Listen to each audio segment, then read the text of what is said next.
Contemporary Practice Exercise 4.1.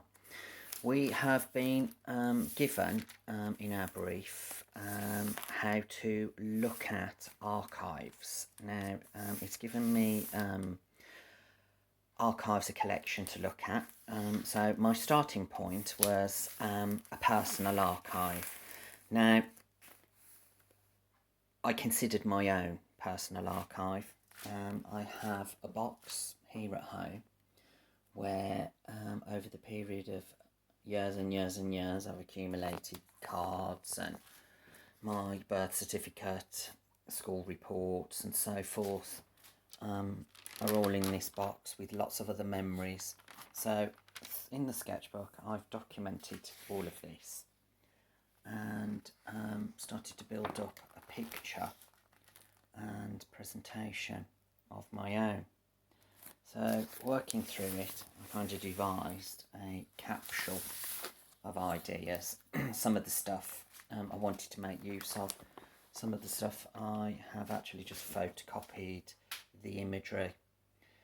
So I started off with this in the sketchbook and I've left it loosely so that I can take that out at any one point and use it for further information. Then what I've done, which I'm still waiting photographs on, is I've gone into local history. Now here I've looked at areas within the local history. We have an area which is called Horse Fair. Now this area is where going back to the 1900s, horses were bought and sold, and I've got some photographic evidence of a statue, a monument that symbolises this history. We've also got the Carpet Museum, and we have a park called Broadwaters, which is has a lot of history with the water mills and so forth. We have a lot of history with the town hall and the penny stamp.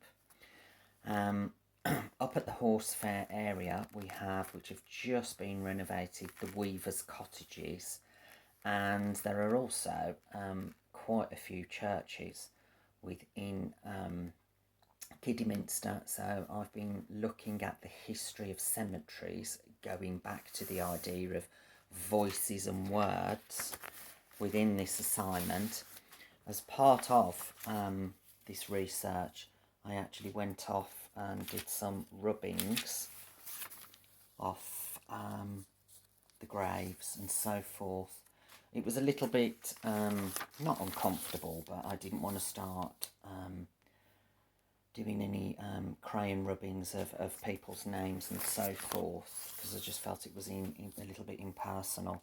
But you are actually okay to take photographs and so forth and go in and look at the archives and the artefacts, because I do quite like the idea of artefacts buried.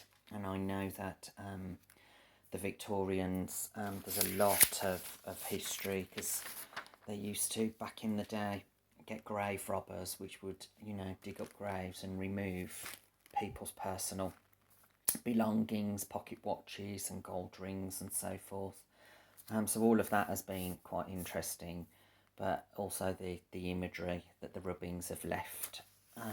So that's been a really, really informative or a formative piece of research, which hopefully I might be able to use.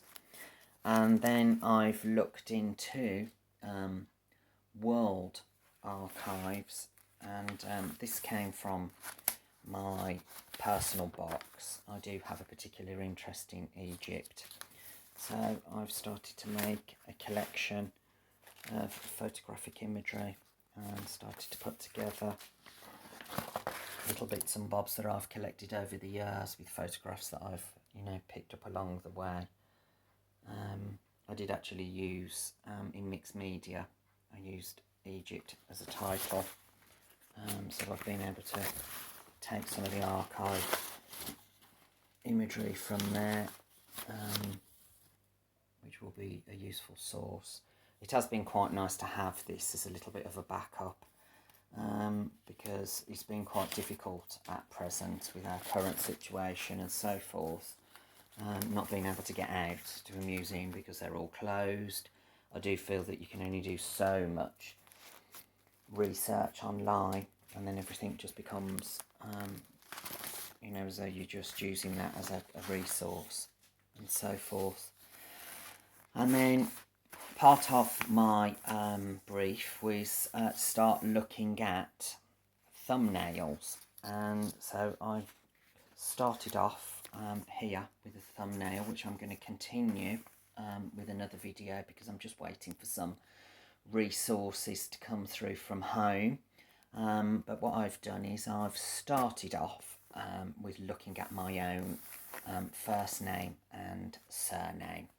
But once my photographs arrive, I can do a recap and talk more in depth about the threads and where these threads have led to for this research on my artefact and archive assignment.